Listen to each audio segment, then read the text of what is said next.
stronger, a love that covers.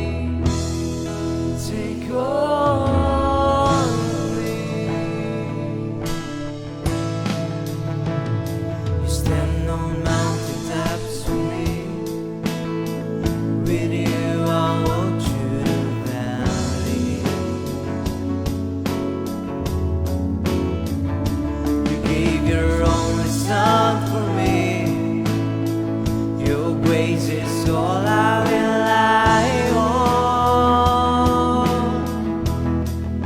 A love that's stronger, a love that covers sins and takes the weight of the world. And I love you, all of my hope is in you. Jesus Christ, take my life, take all of me.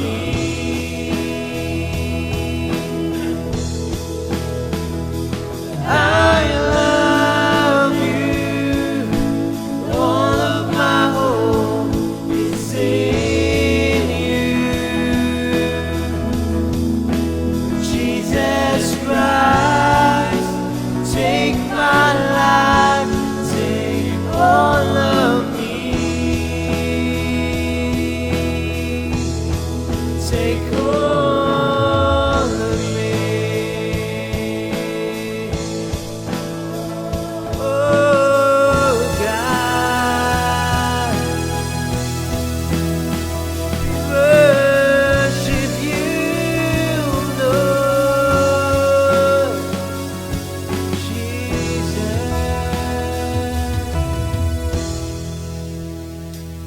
I love you so, Lord. I give up my heart to say I need you so. You're my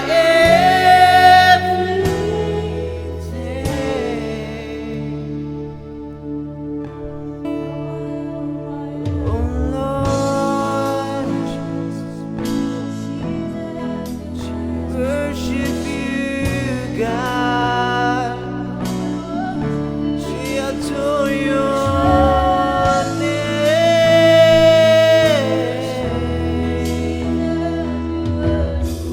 Lord, worship you. We adore you,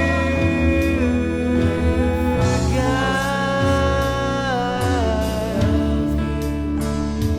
The best that I have, the best that I have right now in this very place, oh God. I worship you, I glorify your name, oh God. I worship you, Lord. We magnify your name,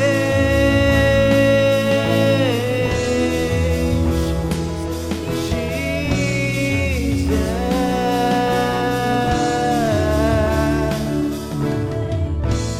Glory to you. Glory to you. I love you, all of my hope is in you. Jesus Christ, take my life, take all of me.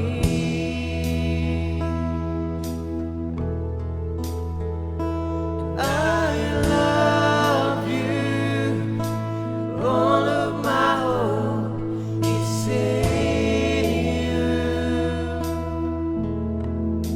Jesus Christ, take my life,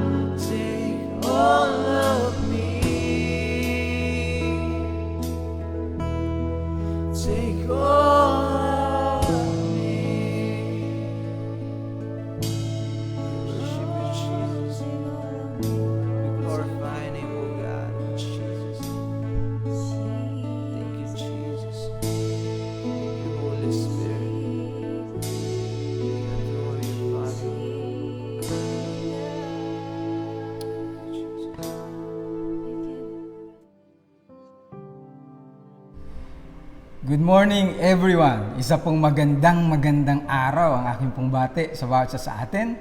Mga kapatid, kaibigan na ngayon ay kasama ko po ulit upang tayo po ay magpuri at makinig ng mga salita po ng ating Diyos na buhay. Salamat po sa inyong lahat sa bawat linggo pong lumilipas, nagdaraan.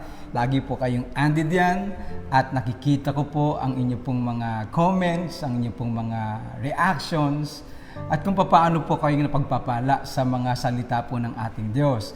At ang kayo po ay pagpalain, isa pong malaki ng kalakasan at kagalakan po sa amin ng mga pastor na nagbibigay po ng salita ng Diyos sa inyo pong lahat. Kaya minsan po binabati ko po ang lahat ng mga kapatid natin, kaibigan natin, na ngayon po ay nasa inyong mga tahanan at sinasamahan po tayo sa ating pananambahan sa ating Diyos na buhay.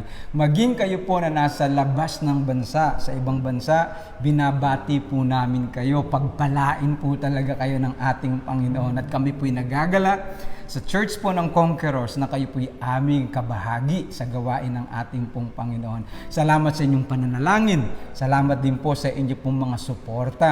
Pinansyal man po ito o anumang kalakasang nanggagaling po sa inyo. Everything is highly appreciated. Sa umaga po na ito, nais ko po ipagpatuloy ang ating pong sinimulang series patungkol po sa Returning to God's Love. Hayaan nyo po na sa umaga po na ito, ipagpatuloy po natin ang mensaheng ito. Alam nyo mga kapatid, the first time po na naranasan po natin yung kanyang pag-ibig, pakiramdam po natin, bagong-bago tayo, punong-puno tayo, ganap ang ating buhay. Napakasaya po. It was really a wonderful feeling. At masayang-masaya po tayo. Naalala ko pa po nung ako'y makakilala sa Panginoon during the early 80s, kung paano pong sarap na sarap ang pakiramdam ko. Excited ako sa bawat araw. Masayang-masaya po ako.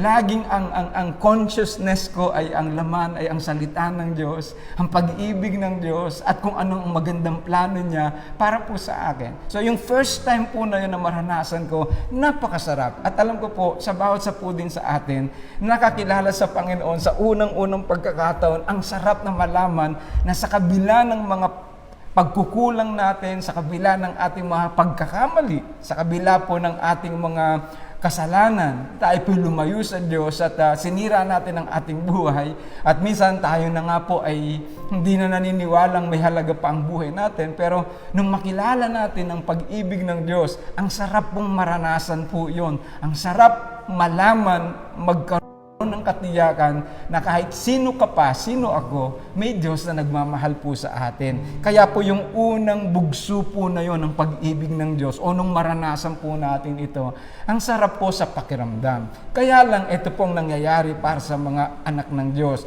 Hindi man po lahat ay naniniwala akong nararanasan to ng karamihan. Yung sarap po ng paglilingkod sa Diyos, yung sarap po ng makakilala sa Panginoon, yung pong excitement natin na gusto natin lagi tayong nasa gawain ng Diyos, gusto natin lagi tayong nananalangin, gusto natin lagi tayong nagbabasa ng salita ng Diyos at para tayong gutom na gutom habang binabasa natin ng salita ng Diyos. Yung mga panahon na hindi tayo naiinip, na siya po ang ating iniisip, na tayo nag-aaral ng salita niya o naglilingkod tayo sa Panginoon sa paraang paglilingkod sa ministeryo, sa church po natin. At yung mga panahon po na yun, na enjoy tayo. Sabik na sabik tayo lagi. Pero, dumarating po minsan, suddenly, everything began to change. Kakaroon po ng pagbabago minsan ang ating pong karanasan sa ating Panginoon, ang ating mga paglilingkod sa Diyos, yung pong mga bagay na dating tuwang-tuwa tayo at masayang-masaya tayong ginagawa ito natin sa Panginoon, yung mga bagay po na yun, suddenly things of the Lord became boring again. Kakaroon po tayo ng panghihinawa, kakaroon po tayo ng pagkabagot sa gawain ng Diyos. You begin to look for other things. Diba? Naghahanap na naman tayo ng iba ulit and eventually left His love again. Sa marami pong mga mananampalataya, naniniwala po ako, hindi man po ito sa lahat, ito po ay totoo. Yung dating masayang-masayang naglilingkod sa Diyos, unti-unti po naghahanap ulit tayo ng mga bagay no? Mga bagay na magbibigay sa atin ng saya other than the things of God. At pagkatapos naghahanap tayo ng mga bagay po na to na magbibigay sa atin ng kaligayahan, habang tayo naman po nasa Panginoon, eventually yung pong desire po na yun ay unti-unting lumalakas sa atin hanggang sa iwan po natin muli ang pag-ibig ng ating Panginoon. Opo, maging mga mananampalataya ay bumabagsak po sa patibong ng kaaway na ang dati ng buhay na kay Kristo at nararanasan natin ang kanyang pagmamahal, na ibalik na tayo ni Kristo sa relasyon natin sa Diyos. Pero dumarating po yung mga pagkakataon, ang mga bagay na dati po nating ikinatutuwa, ikinasisiya na nakilala natin ng Diyos,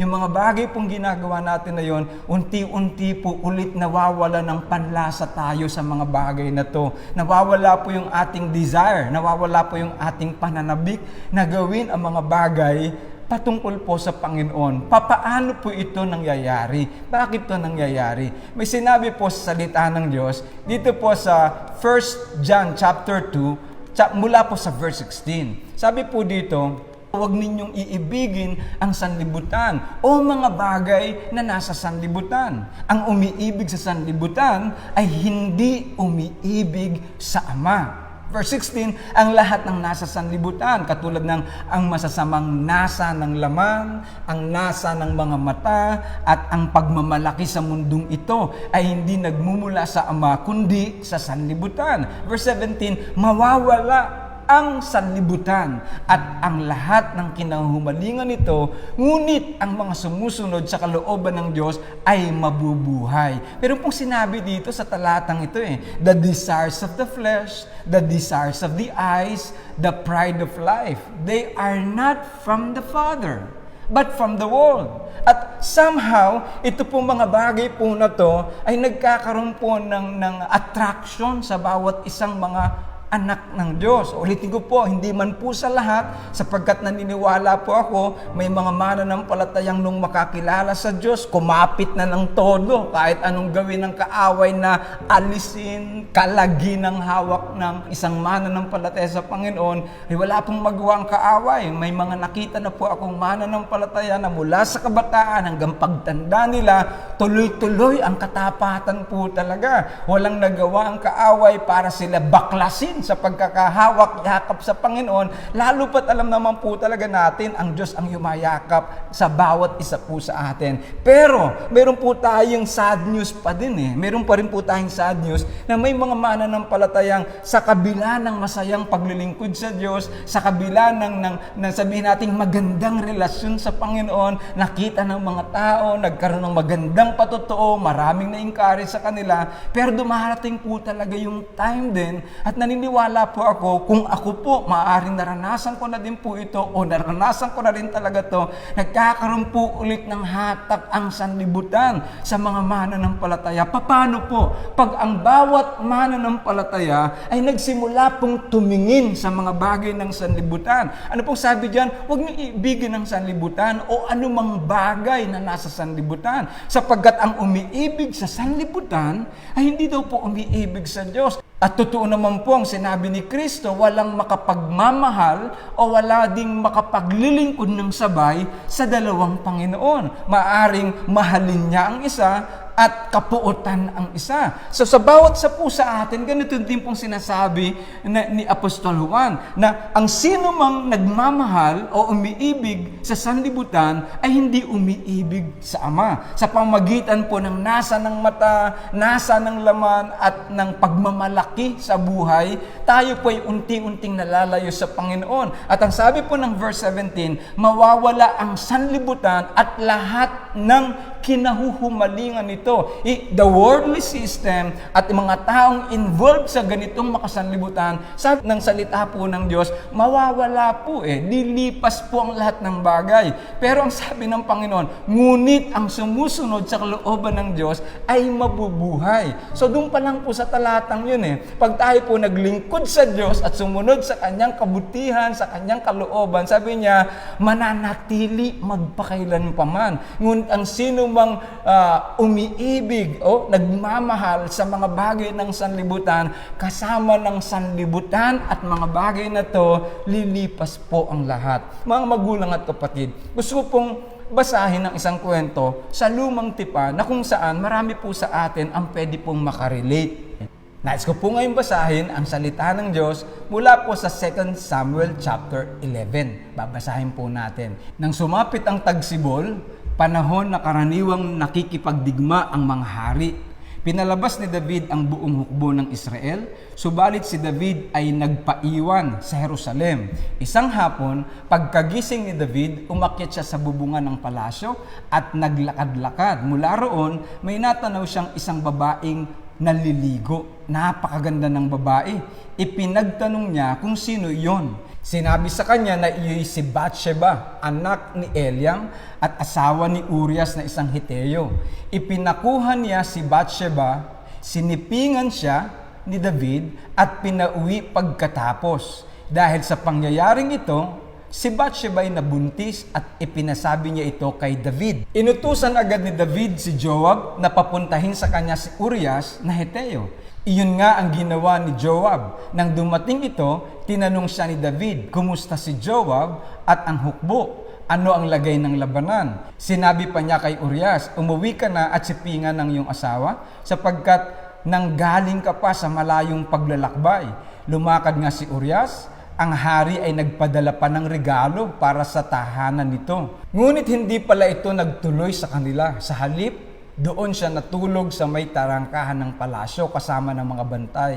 Nalaman ito ni David at sinabi niya kay Urias, hindi ba't kararating mo lang buhat sa isang mahabang paglalakbay? Bakit hindi ka umuwi? Sumagot siya, ang kaban ng tipan at ang mga kawal ng Israel at Huda ay nasa mga tolda lamang, at sa labas naman natutulog ang aking pinunong si Joab at ang inyong mga punong kawal. Sa ganitong kalagayan, hindi po maatim ng aking kaloobang ako'y umuwi upang magpakaligaya sa piling ng aking asawa. Sa harapan ng ating Diyos, di ko po magagawa iyon. Sinabi ni David kay Urias, dumito ka muna ng isa pang araw at bukas ka na umalis. Kaya nanatili siya sa Jerusalem ng araw na iyon. Kinabukasan, inanyayahan ni David sa pagkain si Urias at ito'y kanyang nilasing. Hindi rin ito umuwi ng gabing yon, bagkus natulog na kasama rin ang mga bantay.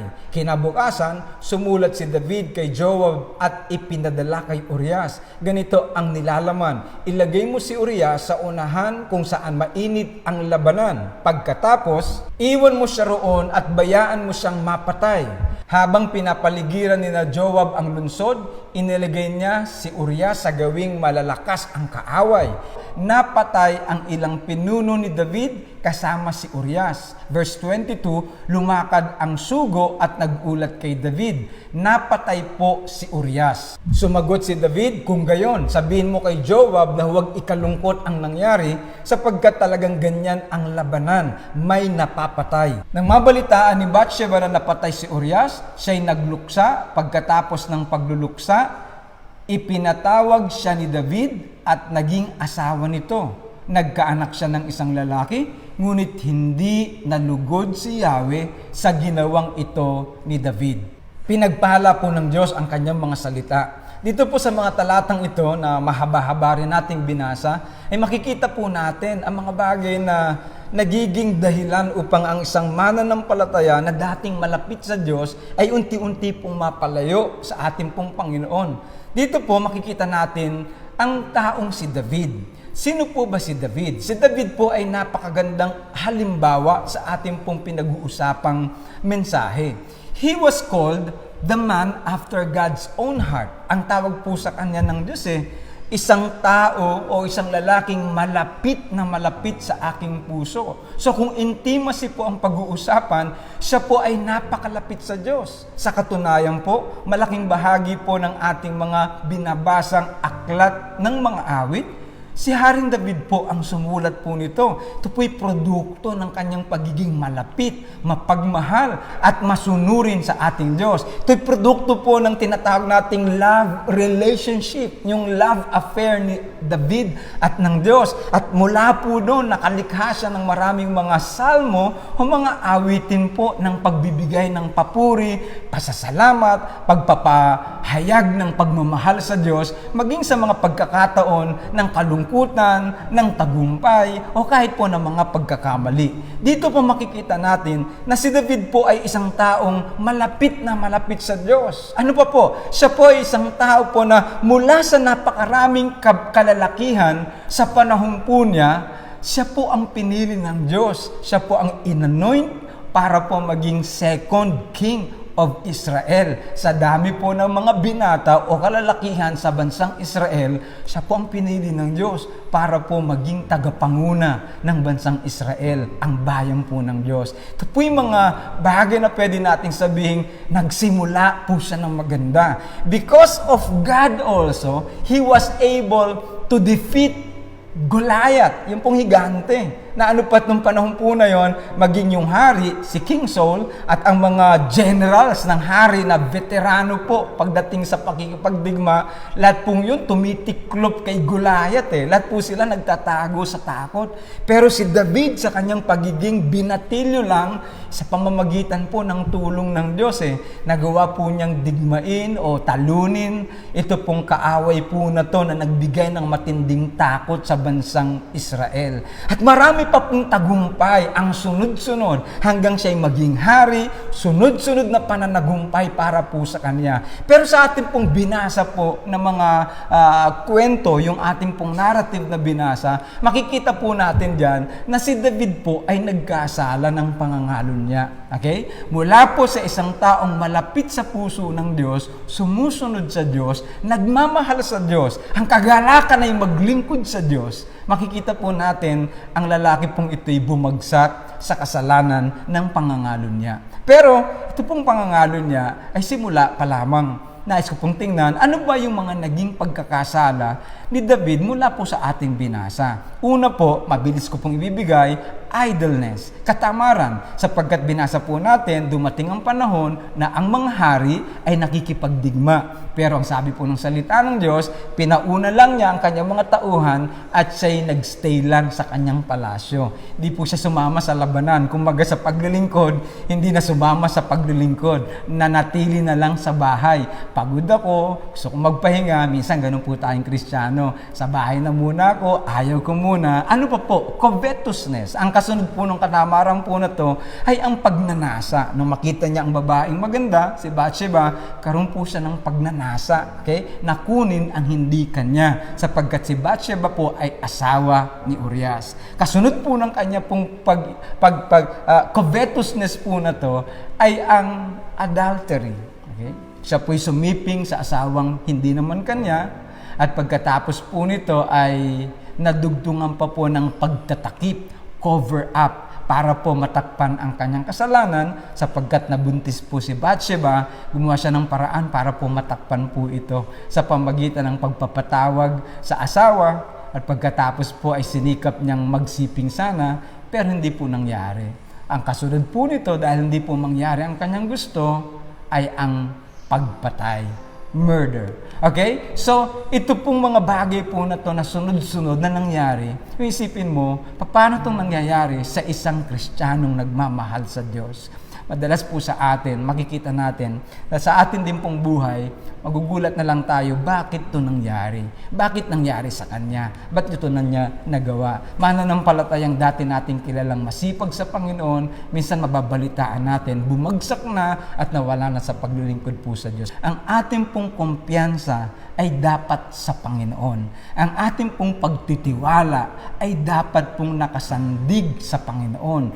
Sa ating pong sarili, wala po tayong magagawa. Madalas, ang ating pong mga sarili, kung ito'y ating pakikiramdaman at ang ating susundin, laging ang laman po natin papalayo sa ating Panginoon. Laging ang desires ng ating flesh ay ang papalayo sa ating pong Panginoon. Ano po yung mga lessons na pwede nating matutunan sa buhay po ni David sa kanyang pagbagsak? Number 1, temptation can come when I least expect it. I must always be on my guard.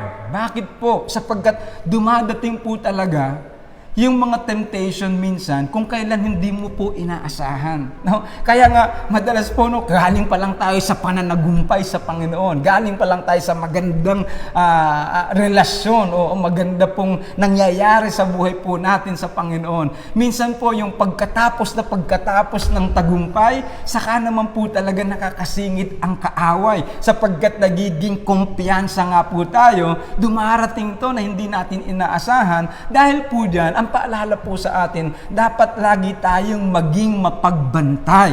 Yan pong sinasabi ng salita ng Diyos. Watch, no? Tayo po'y maging mapagbantay. Watch and pray, sapagkat ang kaaway daw po natin ay parang leong umaatungal at umaaligid sa atin. Bakit po? Umaaligid sa atin at naghihintay ng tiyempo. Yung tiyempo po na yun na hindi natin inaasahan, saka naman po darating. Yun ang tsinetsyempohan ng kaaway sa atin, tuksuhin tayo sa mga pagkakataong parang walang-wala sa isip po natin. Ano bang malay po ni Haring David na siya po ay umakyat lang sa kanyang veranda para po magpahangin, para tumanaw sa paligid. Di naman po niya ine-expect na sa oras na yon may makikita siyang babaeng naliligo sa kanyang harapan sa kabila ng bakuran. So, dumarating po ito sa mga bagay hindi natin inaasahan. Kaya po mag-ingat po tayo. Wag na wag po nating ibababa yung guard natin sa ating paglilingkod sa ating pong Panginoon. Ano pa po ang makikita natin?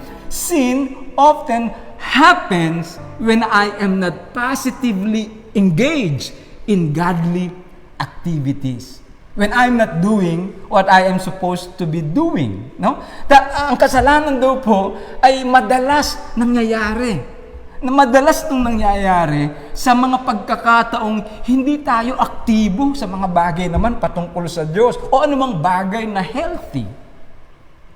Yung anumang bagay na mabuti, maganda, hanabuhay, trabaho, paglilingkod sa Diyos, gawain, ministeryo, pag hindi daw po tayo positively engaged, saka po madalas nangyayari talaga ang kasalanan sa ating mga buhay. Yung mga pagkakataon na dapat sana nandun ako sa church nung time na yon at sumasamba sa Panginoon. Dapat sana kasama ko ang mga kapatid ko sa Panginoon nagpupuri sa Diyos. Hindi ako nagpunta. Tinamad akong magpunta. Hindi ko akalaing dito pala ako mapupunta. Hindi ko akalaing magiging daan pala yun ang pagbagsak ko. Hindi ko akalaing makakasama ko ang mga tao sa halip ng mga anak ng Diyos. Ang nakasama ko ay mga tao walang takot sa Panginoon at nagtulak sa akin upang makagawa. Hindi ko akalain na dahil hindi lang ako umattend ng life group ko, ng prayer meeting ko. Hindi ko akalain na dahil hindi lang ako nagpunta ay magiging daan pala yun kung saan ako ay babagsak sa pagkakamali. Hindi ko akalain na dapat sana nasa pamilya ako. Hindi ko akalain na dapat sana kasama ako sa hapunan ng buong pamilya ko at masaya kaming nagkukwentuhan ng buong mag-anak. Hindi ko akalain na dahil hindi agad ako umuwi at nagpunta pa ako kung saan-saan, dumaan pa ako kung saan-saan, hindi ko akalain na yung pala ang magiging daan ng aking pagbagsak. When I am not doing what I am supposed to be doing, sin often happens. Makikita po natin to maging kay Haring David. Dapat sana siya po ay actively engaged kasama ng kanyang mga kawal, kasama ng kanyang mga general sa pakikipagdigma. Dapat aktibo siya, masipag siya, kumikilo siya. Pero dahil hindi po siya aktibo sa dapat niyang ginagawa, nakita po natin, naging daan po yun para po makasingit ang kaaway at maging daan nga ng kanya pong bagbagsak. Ano pa po? Sabi po dito, while my sin has many manifestations, it has only one root. And that is a heart that craves something more than God. Maaari daw pong maraming mga kapahayagan ang kasalanan sa ating buhay. Pero may isa lang talagang ugat po ito eh. May isang ugat bakit po tayo nagkakamali o nagkakasala. Ito daw po yung pusong naghahanap pa. Okay? Isang puso daw pong naghahangad pa ng isang bagay higit sa Diyos.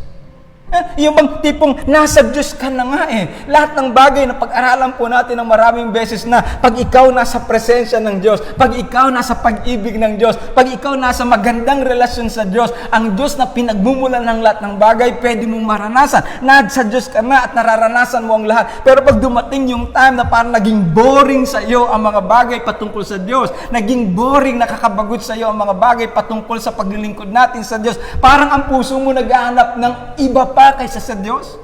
Parang ang puso mo naghahanap pa ng iba pang mas masarap kaysa sa Diyos. Naghahanap ka pa ng iba pang karanasan na magdudulot sa iyo ng kaligayahan kaysa sa ibinibigay at dinudulot ng Diyos natin. Katulad lang po ng alibughang anak. All the time, nasa pamilya siya ng kanyang ama. All the time, every day of his life, sa mga nakaraang taong po niya, nandun siya at nararanasan niya anumang favor ng pamilya ng kanyang tatay, anumang favor na dinudulot ng kanyang ama. Pero dumating yung time, sawa na ako dito, gusto ko namang sumubok ng iba ulit. Baka mayroong pang mas sa labas. Mayroong pang mas higit sa labas. At yun daw po maraming kapahayagan ng kasalanan, iba't ibang uri ng mukhang kasalanan, pero ang pinakaugat nito isa lang, yung paghahangad ng puso natin sa isang bagay na akala natin higit pa kaysa sa Diyos. So, katulad po ni Haring David, siya po'y may buhay na malapit sa Diyos eh. Siya po'y may buhay na nag-e-enjoy talaga siya, na masaya pong pananagumpay sa Diyos. Marami na siyang karanasan sa Diyos. Pero this time, parang pagkatapos ng makita ang alok ng kasalanan, baka may mas masarap pa. At sa buhay po natin, ganoon naman po talaga. May mga pagkakataon kaya po tayo natutokso ng sanlibutan ay sapagkat inaakala po natin na baka ito ay mas maganda, mas masarap, itong bagong karanasan na to. Sabi na natin curiosity to o ano pa man, pero minsan o madalas, ang lagi pong laman talaga ng puso natin yung sumubok ng iniisip natin, baka mas masarap ito, mas maganda to, mas okay po ito kaysa sa Diyos. Kahit di natin sinasabi pong ganon. Next, to sin is to look for good outside of God's perfect provision. Halos kadugtong po ito. Ang magkasala daw ay ang maghanap ng anumang mabuting bagay outside of God's perfect provision. Para pag gusto mo pang tumingin sa kabila ng pader, gusto mong tumingin sa kabila ng bakod habang ikaw ngayon ay surrounded by God's presence? Habang ikaw ngayon, katulad ng ilang ko pong naging topic na tayo pinapalibutan ng isang pader na hindi nakikita, at sa loob ng pader na yon, andun lahat ang provision ng Diyos at salamat sa Diyos. Pero minsan, parang gusto nating tumingin sa kabila ng pader. Gusto nating tingnan ang kabila ng bakod, baka mayroon pang mas maganda po dito. Sa halip na magpasalamat tayo sa isang napakagandang buhay na binibigay ng tanda nyo po, ang pinakamagandang buhay nasa loob ng presensya po ng Diyos. Kaya nga lang po, minsan tayo pong mga tao, mga anak ng Diyos, sumusubok pa tayong maghanap ng bagay na iniisip nating good or better outside of God's protection and provision. Sinusubukan natin. Ano pa po? Sin never satisfies. Sa buhay po nitong si Haring David, makikita natin, ang kasalanan hindi talaga nagbibigay ng kasiyahan. Opo, mga fleeting moments mayroon.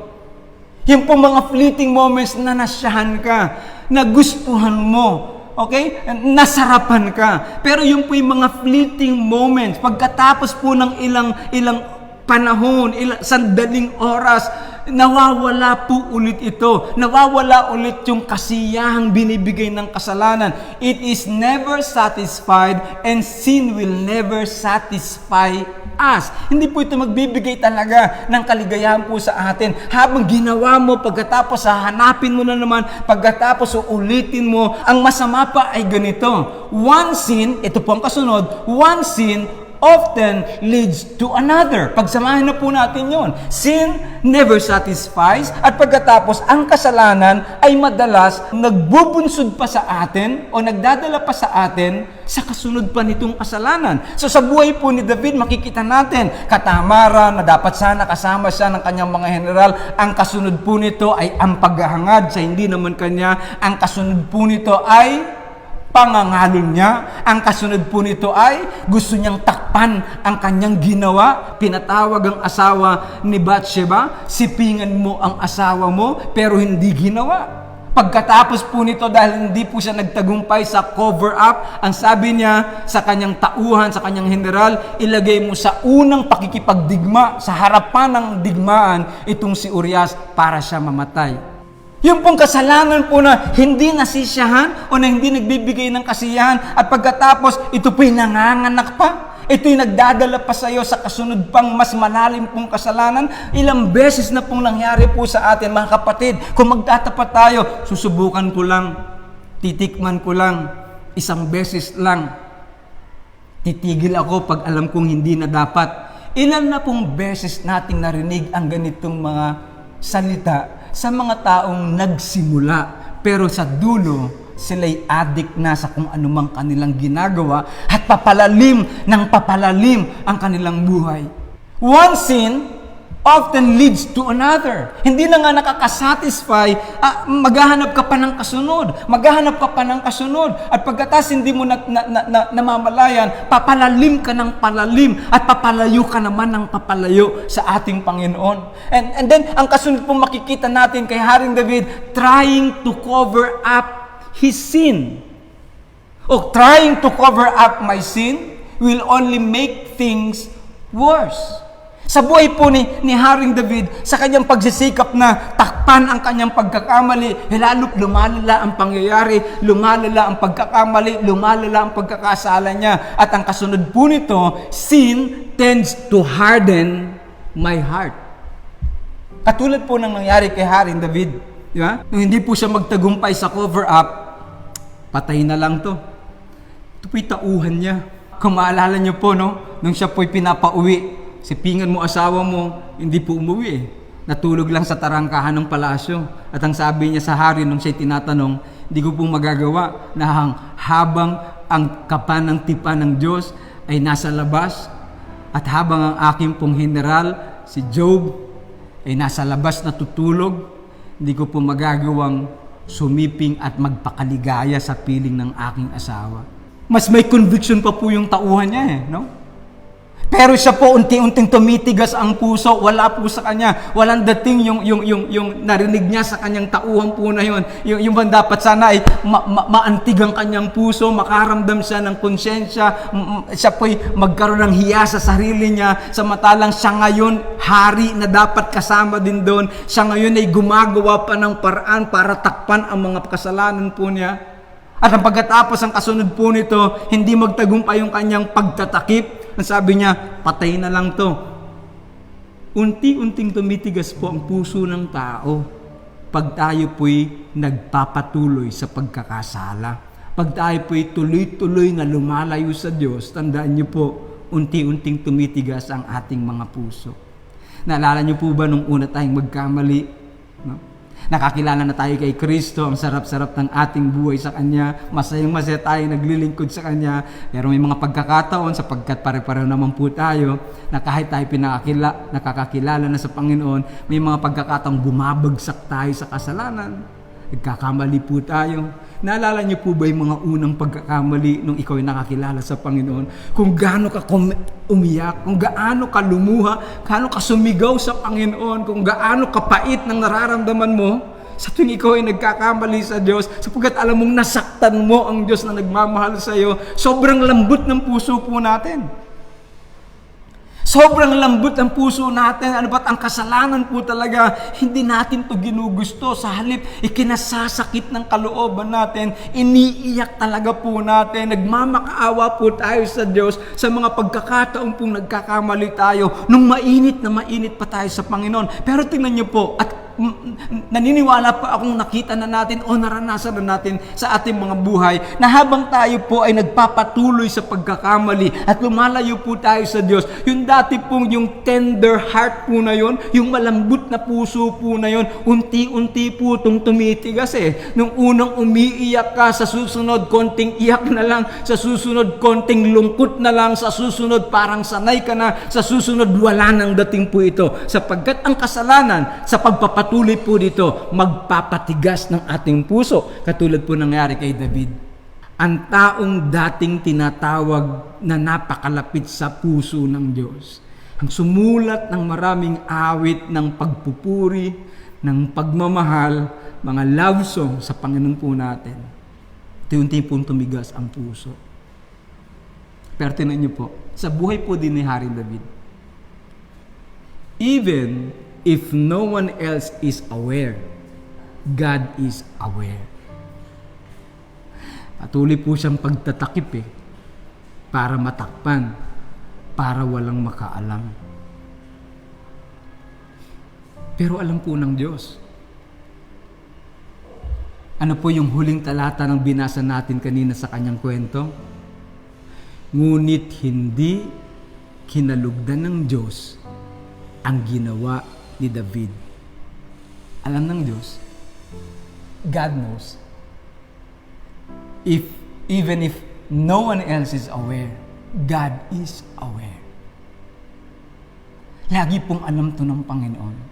Ngunit gusto ko pong sabihin sa bawat sa atin, na ang Diyos po ay hindi parang pulis na nagbabantay na pag tayo nagkamali, ay huhulihin po tayo at parurusahan. No, ang kanya pong mata ay laging nakatingin sa atin. Ang kanya pong mga pananaw ay laging nakatuon sa kanyang mga anak. Hindi dahil naghihintay siyang parusahan tayo, kundi sapagkat ang Diyos natin ay Diyos ng pagmamahal. Ang kanya pong mga mata ay nakatuon sa bawat isa po sa atin at nakikita niya ang ating mga buhay. Dahil po doon, sa kanyang pagmamahal na rin, alam niya nangyayari po sa atin. Sa kanyang pagmamahal, nakikita po niya kung anong ating pinagdaraanan, kung problema, pagsubok man po ito, o kung tayo po ay lumalayo po sa kanya at nagsisimulang mamuhay ng mali sa kanya pong harapan. Hindi natin alam, kahit wala pong nakakaalam sa paligid po natin, God is aware. Alam po ng Panginoon,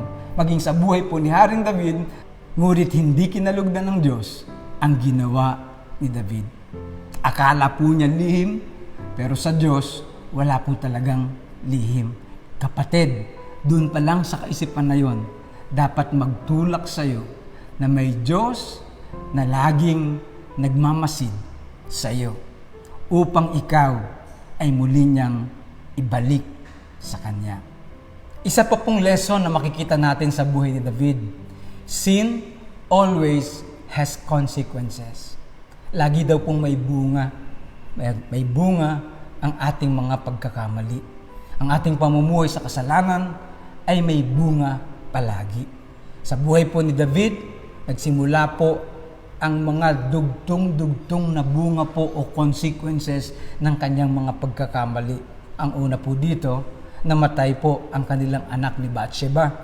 Sa kabila po ng kanyang pag-iyak, pag-aayuno ng maraming araw, ang bata pong ito'y kinuha din ng ating Diyos. At simula lang po yon, sa kanya pong buhay bilang hari at bilang ama, marami pa pong nangyaring sunod-sunod na kalamidad sa pamilya, mga problemang hindi yata basta-basta nangyayari sa pangkaraniwang pamilya, matitindi, seryoso, grabing karanasan, mga pagsubok na dumating sa kanya, sa kanyang pamilya, at maging sa kanya pong paghahari. Tandaan po natin mga magulang at kapatid, ang Diyos po natin ay mapagpatawad. Kaya lang, madalas po, kung hindi man lagi talaga, mayroon pa rin pong bunga yung ating mga nagawang pagkakamali. Sapagkat ito din po ang sinasabi ng salita ng Diyos. Huwag daw po tayong panlinlang. Kung anong ating tinanim, yun din po ang ating aanihin. So sa bawat sa po sa atin, posible po pala talaga na dati ang saya nating naglilingkod sa Diyos, mahal na mahal natin ang ating Panginoon. At ako po sa loob po ng 31 taon na po ngayon ang pagpapastor ko, marami na po akong nakitang mga taong nananagumpay. Marami na po akong nakitang bata hanggang tumanda naglilingkod sa Diyos. At ang sarap makita ng mga pamilya pamilya pong katulad po nito. Lalaki, babae, na nung ako po'y bata pa, nakita ko na silang nauna, at ngayon ako po'y may edad na, nakita ko po sila ngayon, nasa senior years na po sila, masaya pa rin naglilingkod sa Diyos, maiinit pa rin naglilingkod sa Diyos. Ang ganda pong makita, ang sarap sa pakiramdam na may mga taong nagtatapat at nagtatagumpay at naglilingkod sa Diyos, at nakikita ko pong nagiging kalakasan, nagiging hamon sa marami ang kanilang ginagawang paglilingkod sa Diyos. Napakagandang tingnan po na ang isang anak ng Diyos ay nananatiling tapat sa Diyos, nagtatapat sa anumang bagay sa buhay niya. Ito man ay panahon ng kalakasan, katagumpayan, ito man ay panahon ng mga pagsubok at kahinaan, tuloy-tuloy pa rin naglilingkod sa Diyos. Yung pong ganung mga buhay, nagbibigay ng matitinding karanasan, ng inspirasyon sa mga tao sa paligid po natin. Kristiyano mat hindi, nagagandahan sa isang buhay na mayroong consistency ng pagmamahal at paglilingkod po sa ating pong Panginoon. Kaya lang sa tagal na rin po ng aking pagpapastor, ang nakakalungkot, marami na rin po ako nakita, mga taong dating masaya sa Panginoon, mainit sa Panginoon, ngunit nauwi po sa wala ang lahat. Ang malungkot lang po, may bunga ang ating mga paglayo sa Panginoon. May bunga po ang ating ginagawang pagtalikod sa Diyos at paggawa ng kamalian. Kung paano sa buhay po ng alibughang anak, yung kanya pong naging buhay, karoon po talaga ng bunga yung pagtalikod niya sa kanyang ama. Kadustaan, kahirapan, kahiyan, kagutuman, kawalan ng karangalan sa buhay, marami pong sunod-sunod na nangyaring bunga dahil sa kanya pong maling desisyon. At kahit ngayon po, maraming desisyon tayong nagagawa. Kabataan na dapat sana naglilingkod sa Diyos habang masipag na nag-aaral sa Panginoon, mas inuna ang damdamin, mas inuna ang laman, mas inuna ang gusto, napalayo na sa Diyos, napunta pa sa bisyo, o kaya napunta sa maling relasyon na hindi pa sana dapat, at pagkatapos nasira ang buhay, hindi nakatapos, at hindi naging maganda ang dulo ng kanyang buhay. Kikita po natin yung mga tao na dating naglilingkod sa Diyos, muli pong babagsak ulit o babalik sa mga bisyo at nagpatuloy sa bisyo, at pagkatapos po nito, unti-unti mga bisyo po na to, sinisira ang ating katawan, sinisira ang ating pisikal na katawan, sinisira yung mga organs ng katawan natin. Opo, totoo pong ang Diyos natin may pagpatawad, pero minsan talaga po dumarating talaga na mayroon pong dating ng balik sa atin yung mga ginawa po natin. Ang magkasakit ang katawan po na to, isa po itong bunga ng ating pagkakamali. Ang maigo po ito sa sakit at karamdaman, ito po'y maaring bunga ng bisyo na hindi natin binitawan, samantalang tayo mga mananampalataya na ng ating pong Panginoon. Yung ating pong pagdalikod sa Diyos, yung ating pag-iwan sa ating pamilya, sa halip na sila yung ating minamahal, sinasamahan, at tayo pinangunguna bilang lingkod ng Diyos, kasamang naglilingkod sa Panginoon ng ating buong pamilya, pero pinatulan natin ng mali, yung pong masira at mawasak ang pamilya, sana po itong bunga, sa po itong consequence ng ating mga pagkakamali. At naniniwala po ako, walang sino mang lalaki o babae na pinangarap niyang masira ang kanyang pamilya. Kaya lang, dahil po sa mga kasalanang hinayaan po nating maghari sa ating buhay, minsan, nagiging kabayaran po ang tagumpay ng pamilya. Nagiging pagkatalo, pagkawasak. Pero salamat po sa Diyos, sapagkat may daan pabalik. Habang ikaw ay nakikinig po ngayon, mga kapatid, kung ikaw man ay nasa kalagayang dati masaya kang naglilingkod sa Diyos, dati ikaw ay nananabik laging pumunta sa kanyang tahanan o makasama ang mga kapatid mo sa Panginoon at sabay-sabay magpuri o kaya maglingkod sa ating Diyos, pero ikaw ngayon ay nasa kasalukuyang sitwasyon na ikaw ay nanlalamig. At hindi lamang basta nanlalamig, nawalan ka na ng pagnanasa sa mga bagay patungkol sa Diyos. At pagkatapos unti-unti pumasok ang kasalanan, unti-unti ikaw ay namuhay na sa kasalanan hanggang nahirati ka na malayo sa Diyos, sanay ka nang hindi dumalo sa gawain ng Diyos, sanay ka nang hindi lumakad sa Panginoon, sanay ka nang hindi sumunod sa Diyos, at sanay ka nang gumawa ng mga bagay na hindi nakakalugod sa Diyos. Gusto ko pong sabihin sa bawat sa atin, kung ikaw ngayon ay nakikinig o nanonood at ang salita ng Diyos na to ay may dating sa iyo. Tinatawag ka ng Diyos pabalik ulit sa Kanya. Ito ulit ang topic natin sa umaga po na to, returning to God's love. Hindi aksidenteng ikaw ngayon ay nabigyan, nasendan ng isang link dito po sa ating pangangaral. Hindi po aksidenteng ikaw ay nag-like. Hindi aksidenteng napindot mo yan sa iyong cellphone at ngayon ay nakikinig ka ng dakilang pagmamahal ng Diyos. Gusto ng Panginoon, sa kabila ng kalagayan mo sa buhay na to, may Diyos na nagsasabing mahal ka pa rin niya. Ano man ang kalagayan mo. Yung Diyos na to na naging dahilan bakit ikaw ngayon nanunood samantalang matagal ka nang lumayo, samantalang matagal ka nang nanlalamig, sapagkat may Diyos na nakatingin at nagmamasid, alam ang nangyayari sa ating mga buhay. Yung Diyos na yun, sa kabila ng pagkaalam niya ng nangyayari sa iyo, yung pa rin ang katotohanan. Yung Diyos na yan ay nagmamahal sa iyo at gustong ikaw ay muling magbalik sa Kanya. Sa papaanong pong paraan? Heartfelt repentance is the only appropriate response to sin. Isa pong puso talaga itong yung dama talaga ng puso mo. Yun lang po talaga yung pagsisising galing sa puso, ramdam ng puso. Yun lang po ang tanging karapat-dapat na tugon po natin sa kasalanan, sa pamumuhay po natin sa kasalanan. Tandaan po natin, because of the cross, God does not treat me as my sins deserve. Tandaan po natin yan. Naghihintay lang ang Diyos sa atin.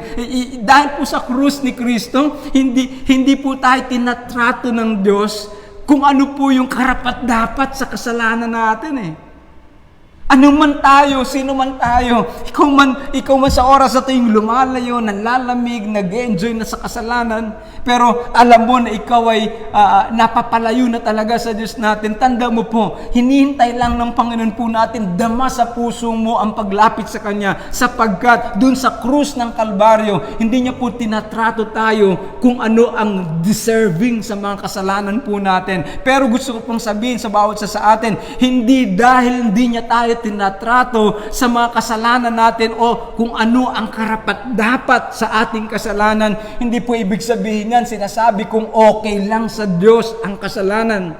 Wait, I'm not saying that God just ignores sin.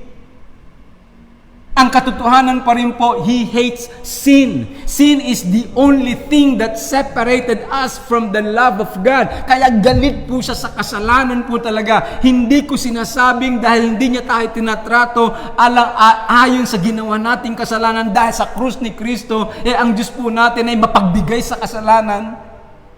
Hindi na pinapansin ang kasalanan. Binabaliwala na ang kasalanan. Hindi po. Ang kasalanan po na to, sin is so big and it is so deep, so wide, na tayo po ay matindi talaga ang pagkakautang sa Diyos. Ano po sinasabi ng salita ng Diyos? Isaiah 64 verse 6, all of us have become like one who is unclean, and all our righteous acts are like filthy rags. Maliwanag po sinasabi ng salita ng Diyos, lahat tayo naging marumi sa harapan ng Diyos. Ang mabubuting gawa natin, maruruming basahan ang katulad. Ulitin po yun, ang mabubuting gawa natin, maruruming basahan ang katulad. Tingnan niyo po, bigyan ko po kayo ng background. Sinabihan po ng Diyos natin, si Propeta Isaiah, pumunta ka sa labas ng bayan, pumunta ka sa lugar na kung saan inililibing ng mga taong may ketong ang kanilang mga damit na pinagpalitan. Ganito po kasi yun. Sa lugar po ng Israel, saan ang mga tao pong may ketong, sila po ay outcasted, no? Sa labas ng bayan po sila nabubuhay, hindi kasama sa loob. At pagkatapos sila po ay may mga benda sa katawan, sa mga daliri, sa mukha, kung saan nabubulok ang katawan, ang balat, nabubulok po ito. At pagkatapos po nito, itong mga tao na to, pag magpapalit po ng kanilang mga benda, sila po ay humuhukay muna sa lupa. At doon po sa hukay na yon, doon sila magtatanggal ng mga basahan na yon. Marurumi. Mga basahan po na yun na marurumi, dugo, yung lansa ng sugat, handong po yung mga uod, Andun po lahat yung dumi.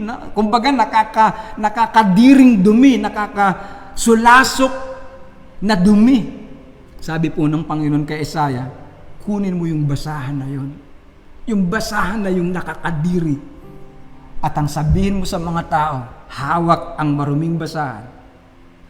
Ang mabubuting gawa natin, maruruming basahan ang katulad. Kuha niyo po yun.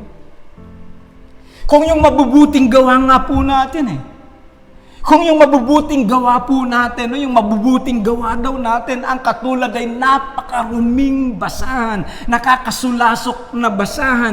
Ang katulad po nito sa harapan ng Diyos, mabubuting gawa na po yun. Sapagkat tayo pong lahat ay corrupted ng kasalanan, kung wala tayo sa Panginoon. Ang tanong po, kung ang maruruming basahan ay ganun ang tulad at wari sa harapan ng Diyos, gaano po kaya yung pagsalansang natin sa Diyos? Gaano pa po kaya yung pagtalikod natin sa Diyos? Kung nakakasulasok na yung mabubuting gawa ng isang taong makasalanan, gaano pa kaya yung mismong maling ginagawa po natin? Ang liwanag po ng sinasabi ng salita ng Diyos, all have sinned and fall short of the glory of God. Sabi po ng Psalm 51 verse 5 naman, behold, I was brought forth in iniquity, and in sin my mother conceived me. Ganyan po tayo. Jeremiah 17:9, the heart is more deceitful than all else and is desperately sick. Who can understand it? Sa ibang salin, desperately wicked ang puso po ng tao. Sinong nakakaunawa nito? Kaya kung tanong, libre ba? Dahil ba tayo ay may Diyos na mapagmahal? Libre na talaga ang kasalanan natin, hindi na pinapansin ng Diyos, okay lang sa Diyos na sinabi natin, He does not treat me as my sins deserve. Ay libre po. Hindi libre. No, He generously paid for it. Yung tindi ng kasalanan natin, yung lawak ng kasalanan natin, yung lalim ng kasalanan natin na nagbibigay ng sakit ng kalooban ng Diyos, God Himself generously paid for it. The very best of God, Jesus Christ, suffered the worst for us. Di po libre. May nagbayad po nito. May pinagpatungan po ang Diyos ng lahat ng lupit ng kanyang poot, ng galit po niya sa kasalanan. Mayroon po siyang pinagdiskitahan, kumbaga sa salita po natin. May pinaglagyan po siya. May humalili sa atin. May pumalit po sa atin. Ulitin ko po, hindi po libre. So that He could bring us back to God, para makabalik ulit po tayo sa Kanya. Kaya tayo po mga anak na Diyos na minsan nakala natin, okay lang magkasala, okay lang magkamali, okay lang magtampisaw muna. Hindi mo alam, papalayo ka na ng papalayo sa Diyos at magiging daan pa yan ng pagkawasak mo. At the same time, yung pagkakamali po na yan, matindi po ang naging kapalit niyan para po sa Diyos, para lang tayo mabawi ng Diyos. Hindi po libre.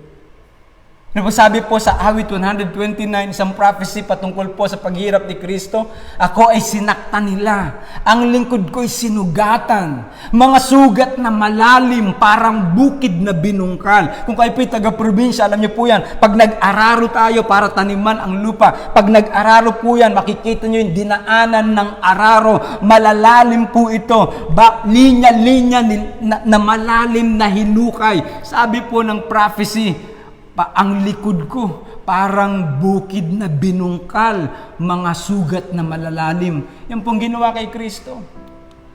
Sumagot ang mga tao, sabi naman pa Isaiah 53, sinong maniniwala sa ibinabalita naming ito? Kalooban ni Yahweh na matulad sa isang halaman ng kanyang lingkod, parang ugat na natanim sa tuyong lupa. Pakinggan niyo po, walang katangian o kagandahang makatawag pansin, walang taglay na pang-akit para siya ilapitan. Nung oras po siya ay nakapako dun sa krus ng Kalbaryo, sabi po ng salitahan ng Diyos, wala nang gandang makikita. Hindi na nga daw po siya mukhang tao, para siyang hayop, habang siya ay nakabayubay sa krus ng Kalbaryo, dahil po sa pagwasak ng kanyang katawan, dahil sa mga sugat latay sa kanyang katawan, hindi mo na mawarian kung siya'y tao. Libre ba ang kasalanan natin? Di po. Matindi po ang binayad ng Diyos. Hinamak siya ng mga tao at itinakwil. Nagdana siya ng hapdi at hirap. Wala man lang pumansin sa kanya. Binaliwala natin siya na parang walang kabuluhan. Verse 4, tunay ngang inalis niya ang ating mga kahinaan. Pinagaling niya ang ating mga karamdaman. Subalit inakala nating iyo'y parusa ng Diyos sa kanya. Ngunit dahil sa ating mga kasalanan, kaya siya nasugatan. Siya ay binugbog dahil sa ating kasamaan. Tayo ay gumaling dahil sa paghihirap na dinanas niya at sa mga hampas na kanyang tinanggap. Siya ay binugbog at pinahirapan, verse 7, ngunit hindi kumibo kahit salita. Tulad ay tupang nakatakdang patayin, parang korderong hindi tumututol kahit nagupitan at hindi umiimik kahit kauntiman. Nang siya'y hulihin at hatulan upang mamatay, wala man lang nagtanggol sa kanyang kalagayan. Siya ay pinatay dahil sa sala ng sangkatauhan. Libre ba ang kasalanan natin? Dahil ba sinabi ko na God does not treat us as our sins deserve? Ay libre po ba talaga? Hindi na niya hindi po. Matindi po naging bayad ng Diyos para sa ating kasalanan. Sino po ba si Kristo? Nung si Kristo po'y bautismuhan, nagsalita ang Ama mula sa langit, "This is my beloved Son, whom I am well pleased." Ito ang pinakamamahal kong anak. Sabi po sa John chapter 1 verse 1, yung anak niya na mahal na mahal niya mula pa po from eternity past. God the Father, God the Son, Jesus Christ were together from eternity past. Hindi po naghiwalay ang dalawa po na to, pero yung pagmamahal po na yan. Pero dahil mahal tayo ng Diyos, ang binayad niya sa atin yung mahal na mahal din po niya. Sobrang mahal niya. It is never free. God paid our debt by the precious blood of His Son, Jesus Christ. Ephesians 1:7, in Him we have redemption through His blood, the forgiveness of sins. Walang problema pagdating sa Diyos. Yung kanyang katapatan andyan lagi. Yung kanyang pagmamahal andyan lagi. Tandaan mo to, nung ikaw ay tapat sa Kanya, God loves you 100%. Nung ikaw ay lumalayo sa Panginoon at sabihin na natin talagang napalayo na at nagkaluko-luko na ang buhay, God loves you 100%. Hallelujah. Wala po tayong problema sa Diyos. Ang sabi pa nga dyan, patuloy akong magiging tapat. Ganyan po kabuti ang Diyos. Sapagkat siya'y Diyos ng pagmamahal, hindi niya pwedeng kontrahin ang sarili niya. Sapagkat siya'y Diyos ng katapatan, hindi niya pwedeng kontrahin o baliin ang sarili niya. Mananatili po siyang nagmamahal sa atin, sa bawat isa sa atin, at nagiging tapat sa bawat isa po sa atin. Ang natitira na lang, ikaw, ako, paano ako tutugon sa dakilang pagmamahal ng Panginoon? Tinatawag ka ng Diyos pabalik sa Kanya. Tayo po'y manalangin. Ama, marami pong salamat sapagkat sa umaga po na to, narinig namin ang salita mo. Nais mo na kami ay bumalik to return to your love. Patawad po, Panginoon. Patawarin mo po ako at muli kong inihandog ang buhay ko. Salamat sa iyong pag-ibig na kailanman hindi ako iniiwanan. Salamat sa iyong pag-ibig na kailanman hindi ako tinalikdan. Bumabalik po ako sa iyo. I am returning to your love. Salamat po sa iyong regalong si Jesus. Salamat po sa ipinambayad mong si Jesus. Mula po ngayon, muli kong pinibigay ang aking buhay sa iyo. Ito po ang aking dalangin sa pangalan ni Jesus. Amen. Amen. Marami pong salamat sa Diyos, sa bawat isa po sa ating nakasama natin sa umaga po na to. Muli po tayong samahan ng Diyos sa buong sanlinggo po na to. Hayaan niyong maging kalakasan natin ang dakilang pagmamahal ng Diyos. Tandaan niyo po, huwag tayong lalayo sa Kanyang pag-ibig. Sa halip, let us always keep returning to the love of God. At naniniwala po ako, if we will stay in the love of God, mararanasan po natin ang iba't ibang anyo ng kabutihan ng Diyos. Maraming pong salamat. Pinagpala po tayong lahat.